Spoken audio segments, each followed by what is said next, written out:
আজি ହେଉଛି ମହାଶିବରାତ୍ରି। ଏଥିପାଇଁ ଚଳଚଞ୍ଚଳ ହୋଇ ଉଠିଛି ସମଗ୍ର ଶୈବପୀଠ। ସକାଳୁ ସକାଳୁ ଭକ୍ତମାନେ ମହାଶିବଙ୍କ ମନ୍ଦିରରେ ଦର୍ଶନ କରିଛନ୍ତି ଏବଂ ଆଶୀଷ ଲାଭ କରିଛନ୍ତି। ଆଜି ଜାଗର ଦୀପ ମଧ୍ୟ ଜଳାଯିବ। ମହାପ୍ରଭୁ ଲିଙ୍ଗରାଜଙ୍କ ମନ୍ଦିରରେ ଆଜି ରାତି 10ଟାରେ ମହାଦୀପ ଉଠିବ। ତେବେ ଏହି ଦିନଟି ଖୁବ୍ ପବିତ୍ର। ଆଜି ପୁରା ଓଡ଼ିଶାବାସୀ ମହାଶିବରାତ୍ରି ପାଳନ କରୁଛନ୍ତି, ଜାଗର ମଧ୍ୟ ପାଳନ କରୁଛନ୍ତି, ଜାଗର ଦୀପ ଜାଳିବେ। ମହାଶିବରାତ୍ରିକୁ କାହିଁକି ସବୁଠାରୁ ଶକ୍ତିଶାଳୀ ଓ ପବିତ୍ର ରାତି ଭାବେ ବିବେଚନା କରାଯାଏ, ଏହା ଆପଣ ଜାଣିଛନ୍ତି କି? ସେ ସମ୍ପର୍କରେ ଆଲୋଚନା କରିବା। ଏହା ପଛରେ କ'ଣ ରହିଛି ଧାର୍ମିକ ଓ ଆଧ୍ୟାତ୍ମିକ ରହସ୍ୟ ଏବଂ ପ୍ରଭୁ ଶିବଙ୍କୁ ଅନ୍ୟ ଏକ ନାଁ ମଧ୍ୟ ରହିଛି ପ୍ରଭୁ ଶିବଙ୍କର ନୀଳକଣ୍ଠ। ନୀଳକଣ୍ଠ ନା କାହିଁକି ତାଙ୍କର ଦିଆଯାଇଛି ଏବଂ ନୀଳକଣ୍ଠ କାହିଁକି କୁହାଯାଏ ପ୍ରଭୁ ଶିବଙ୍କୁ? ଚାଲନ୍ତୁ ଜାଣିବା। ଏନେଇ ଅଧିକ ଆଲୋଚନା କରିବା ପାଇଁ ଆମ ସହିତ ଫୋନ୍ ଲାଇନରେ ଯୋଡ଼ି ହୋଇଛନ୍ତି ଜ୍ୟୋତିର୍ବିଦ ହରିଶଙ୍କର ମିଶ୍ର। ତେବେ ସେ କ'ଣ କହୁଛନ୍ତି ଚାଲନ୍ତୁ ଜାଣି ନେବା। ଆଜି ହେଉଛି ମହାଶିବରାତ୍ରି ବା ଜାଗର। ଆଜିର ଦିନକୁ ସବୁଠାରୁ ଶକ୍ତିଶାଳୀ ଏବଂ ପବିତ୍ର ରାତି ଭାବେ ବିବେଚନା କରାଯାଏ। ଏନେଇ ଅଧିକ ଆଲୋଚନା କରିବା ଆମ ସହିତ ଫୋନ୍ ଲାଇନରେ ଯୋଡ଼ି ହୋଇଛନ୍ତି ଜ୍ୟୋତିର୍ବିଦ ହରିଶଙ୍କର ମିଶ୍ର। ସାର୍, ଆପଣଙ୍କୁ ନ୍ୟୁଜ୍ ରୁମ୍କୁ ସ୍ୱାଗତ କରୁଛି। ଯେ ଆଜି ମହାଶିବରାତ୍ରି ଏବଂ ମହାଶିବରାତ୍ରିକୁ ସବୁଠାରୁ ଶକ୍ତିଶାଳୀ ଏବଂ ପବିତ୍ର ରାତି ଭାବେ ବିବେଚନା କରାଯାଏ, କାହିଁକି? ଏହାର କାରଣ କ'ଣ? ଜୟ ଶ୍ରୀ ଜଗନ୍ନାଥ। ଆମର ବର୍ଷକ ମଧ୍ୟରେ 4ଟି ରାତ୍ରିକୁ ଆମର ଗୁରୁତ୍ୱ ଦିଆଯାଏ। ତା ଭିତରେ ଗୋଟେ ଅଛି ଅହୋରାତ୍ର, ଗୋଟେ ଅଛି ମୋହରାତ୍ର, ଗୋଟେ ଅଛି କାଳରାତ୍ର ଏବଂ ଗୋଟେ ଅଛି ଦାରୁଣ ରାତ୍ର।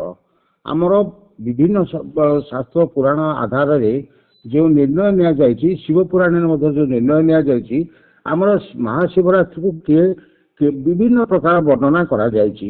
କିନ୍ତୁ ପ୍ରକୃତ କଥା ହେଉଛି, ଯେତେବେଳେ ସମୁଦ୍ର ମନ୍ଥନ କରାଯାଇଥିଲା, ପ୍ରଥମେ ସେଥିରୁ ହଳାହଳ ବିଷ ବାହାରିଥିଲା। ସେତିକି ବେଳେ ମହାଦେବ ଶିବ ଅଗ୍ନି ରୂପରେ ଆବିର୍ଭାବ ହୋଇ ସେ ହଳାହଳ ବିଷକୁ ପାନ କରିଦେଇଥିଲେ, ଯାହାଫଳରେ କି ହଳାହଳ ବିଷର ପ୍ରଭାବରେ ତାଙ୍କର କଣ୍ଠ ନୀଳ ପଡ଼ିଯାଇଥିଲା। ତାଙ୍କୁ ସେଥିପାଇଁ ନୀଳକଣ୍ଠ କୁହାଯାଏ ଏବଂ ସେ ସମ୍ପୂର୍ଣ୍ଣ ଚେତାଶୂନ୍ୟ ହୋଇଯାଇଥିଲେ। ସେ ବିଷର ଏତେ ପ୍ରଭାବ ଥିଲା ଯେ ଯାହାକି ସମଗ୍ର ଜଗତକୁ ମଧ୍ୟ ମରଣ ମୁହଁକୁ ଠେଲି ଦେଇଥାନ୍ତା। ଶିବ ସେ ବିଷପାନ କରି ଜଗତକୁ ରକ୍ଷା କରିଥିଲେ। ଯେତେବେଳେ ଶିବ ସେ ବିଷପାନ କଲେ, ବିଷର ଜ୍ୱାଳା ଉପଶମ କରିବା ପାଇଁ ତାଙ୍କର ଆବଶ୍ୟକ ହେଉଛି ଶୀତଳ ଚିକିତ୍ସା। ସେଥିପାଇଁ ତାଙ୍କୁ ଦେହରେ ଚନ୍ଦନ ବୋଳି ଦିଆଗଲା, ତାଙ୍କ ମୁଣ୍ଡରେ ଗଙ୍ଗାଙ୍କୁ ରଖି ଦିଆଗଲା। ଚନ୍ଦ୍ର ଯେହେତୁ ଶୀତଳତାର ପ୍ରତୀକ, ତାଙ୍କ ମସ୍ତକ ଉପରେ ଚନ୍ଦ୍ରଙ୍କୁ ରଖାଗଲା ଏବଂ ଆମର ବିଷ ହରଣକାରୀ ଭାବେ ସାପଙ୍କୁ ମଧ୍ୟ ତାଙ୍କ ବେକରେ ପକାଇ ଦିଆଗଲା। କିନ୍ତୁ ଏଇଠାରେ ଦେଖାଗଲା ଯେ ଶିବଙ୍କ ବେକରେ ଯେଉଁ ସାପ ରହିଛି, ସେତେବେଳେ ସମସ୍ତ ଦେବତାମାନେ ଗଭୀର ମନସ୍ତାପ ଥିଲେ ମଧ୍ୟ ନିଜେ ଯେ ହେଉଛନ୍ତି ବିଷ୍ଣୁ, ସେ କିନ୍ତୁ ଶିବଙ୍କ ପାଖକୁ ଆସିପାରୁନଥିଲେ। କାହିଁକିନା ଶିବଙ୍କ ପାଖରେ ଥିବା ସାପ ବିଷ୍ଣୁଙ୍କ ପାଖରେ ଥିବା ଗରୁଡ଼କୁ ଦେଖିଲେ ପଳାୟନ କରିବେ, ଏହି ଆଶଙ୍କାରେ ବିଷ୍ଣୁ ଆସିପାରିନାହାନ୍ତି। ଶିବଙ୍କର ଶୀତଳ ଚିକିତ୍ସା ସାରା ରାତି ଚାଲିଛି। ଆମେ ଦେଖିବା, ଆମର ଯେତେ ଖରା ଦିନ ହେଲେ ମଧ୍ୟ ରାତିର ଚତୁର୍ଥ ପ୍ରହର ସାଧାରଣତଃ ଶୀତଳ ହେଇଯାଏ। ତେଣୁ ଯେତେବେଳେ ରାତିର ଚତୁର୍ଥ ପ୍ରହର ସମ୍ପୂର୍ଣ୍ଣ ଶୀତଳ ହେଇଯାଇଛି, ସେତେବେଳେ ଜଗତ ଶୀତଳ ହେବା ପରେ ଶିବଙ୍କର ସେତେବେଳେ ଚେତା ଆସିଛି, ଶିବ ଆଖି ଖୋଲିଛନ୍ତି। ଏହି ଖବର ଯେତେବେଳେ ବୈକୁଣ୍ଠ ପରେ ବିଷ୍ଣୁଙ୍କୁ ଦିଆଯାଇଛି, ବିଷ୍ଣୁ ଆସିଛନ୍ତି ଏବଂ ବିଷ୍ଣୁ ଆସିକି ଦେଖିଛନ୍ତି, ଶିବଙ୍କୁ ଦୂରରୁ ଦେଖିଛନ୍ତି ଏବଂ ସେ ସମୟକୁ ଆମେ ହରିହର ଭେଟ ବୋଲି କୁହାଯାଏ। କିନ୍ତୁ ହରି ଏବଂ ହର କେବେ ଏକାଠି ହୋଇପାରନ୍ତି ନାହିଁ।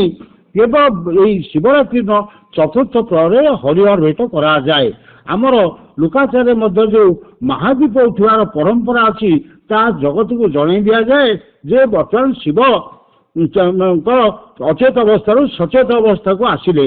ଅପର ପକ୍ଷରେ ମହାଦୀପ ଆମର ସେତେବେଳେ ଉଠେ, ତାହା ମଧ୍ୟ ଜଗତକୁ ଜଣାଇ ଦିଆଯାଏ। ଅପର ପକ୍ଷରେ ଯଦି ବୈଜ୍ଞାନିକ ଦୃଷ୍ଟିକୋଣ ଦେଖିବା, ଆଜିର ସୂର୍ଯ୍ୟ ଏବଂ ଚନ୍ଦ୍ରଙ୍କର ସ୍ଥିତି ଏଭଳି ଭାବେ ରହିଛି ଯାହା ତାହା ପ୍ରତ୍ୟେକ ମନୁଷ୍ୟର ଅନ୍ତର୍ନିହିତ ଉର୍ଜା ଶକ୍ତିକି ବଢ଼େଇଥାଏ। ଯଦି ଗୋଟେ ମନୁଷ୍ୟର ଶକ୍ତି ଅଧିକ ଅଛି, ସେତେବେଳେ ସେ ଯଦି କୌଣସି ଧ୍ୟାନ ଜପ ବା କୌଣସି ଆସନ ବା କୌଣସି ପ୍ରକାର ବା ନିଷ୍ଠାପର ଭାବରେ ଯଦି ସେ ଦିନଟିକୁ ରହେ ତାହେଲେ ତା ଶରୀର ଭିତରେ ଅସୀମ ଶକ୍ତି ଉଦ୍ରେକ ହେବାର ମଧ୍ୟ ବୈଜ୍ଞାନିକ ଦୃଷ୍ଟିକୋଣରୁ ଏ ଦିନଟିର ମାହାତ୍ମ୍ୟ ରହିଛି। ମହାଶିବରାତ୍ରି ଆମର ସାରା ଭାରତରେ ପ୍ରତ୍ୟେକ ଶୈବ ପୀଠରେ ଯେଉଁ ପାଳନ କରାଯାଏ ଏଥିରେ ସମସ୍ତେ ଜାଗ୍ରତ ରହିକରି ସାରା ରାତି ଶିବଙ୍କ ଆରାଧନାରେ ରୁହନ୍ତି। ଶିବଙ୍କର ଯେଉଁ ମନ୍ତ୍ର ଅଛି ଆମର ପଞ୍ଚାକ୍ଷର ମନ୍ତ୍ର ନମଃ ଶିବାୟ, ସେଇ ମନ୍ତ୍ର ଉଚ୍ଚାରଣ କରେ ଶରୀର ମଧ୍ୟରେ ଏଭଳି ଏକ କମ୍ପନ ସୃଷ୍ଟି ହୁଏ ଯାହାକି ଶରୀରକୁ ନିରୋଗ ରଖିବା ସହିତ ମଣିଷ ଶରୀର ଶକ୍ତି ଅନ୍ତର୍ନିହିତ ଶକ୍ତି ବା ଉର୍ଜାକୁ ଅତିଭାବ ମାତ୍ରାରେ ବୃଦ୍ଧି କରିଥାଏ। ତେଣୁ ଏଇ ଦିନ ଏକ ଦୁର୍ଲଭ ଦିନ।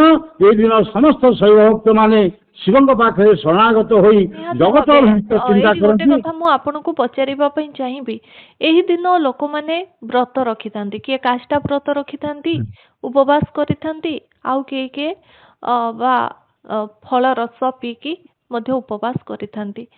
ତେବେ କାହିଁକି ଏଭଳି କାହିଁକି କଣ କହିବେ? ଆମର ଉପବାସ ହେଉଛି ଆମର ଶରୀର ରକ୍ଷା ପାଇଁ ଏଭଳି ଏକ ଆବଶ୍ୟକତା ଯାହାକୁ କି ଆମର ପୁରାଣ କାଳରୁ ବା ବହୁ ଆଗରୁ ତାକୁ ଧର୍ମ ମଧ୍ୟରେ ସଂଯୁକ୍ତ କରାଯାଇଛି। ଲୋକମାନେ ଧର୍ମ ମାଧ୍ୟମରେ ଯେଉଁ କାମଟି କରିବେ ତାହା ହିଁ ଉପବାସର ଫଳ ଦେବ ଏବଂ ଉପବାସକୁ ଧର୍ମ ମଧ୍ୟରେ ଭର୍ତ୍ତି କରିବା ଫଳରେ ଲୋକଙ୍କର ବିଶ୍ୱାସ ଆସିବ, ସେଥିପାଇଁ ତାହା କରାଯାଇଥାଏ। ଅନେକ ଲୋକ ନିର୍ଜଳ ରହିକିରି ଶିବରାତ୍ରିରେ ନିର୍ଜଳା ଉପବାସ ରହିବାର ଗୋଟେ ପରମ୍ପରା ରହିଛି କି? ଉପବାସ ଆମର ହଉଛି ଶରୀର ମାଧ୍ୟମ ଧର୍ମ ସାଧନ ନିଜର ଶରୀର ପ୍ରତିକୁ ଧ୍ୟାନ ଦେଇ ଲୋକମାନେ ବ୍ରତ ଉପବାସ ଆଦି କରିପାରିବେ। ଯାହାର ଶରୀର ନିର୍ଜଳ ଉପବାସକୁ ସହ୍ୟ କରିପାରିବ ସେ ନିର୍ଜଳ ଉପବାସ କରିପାରିବ।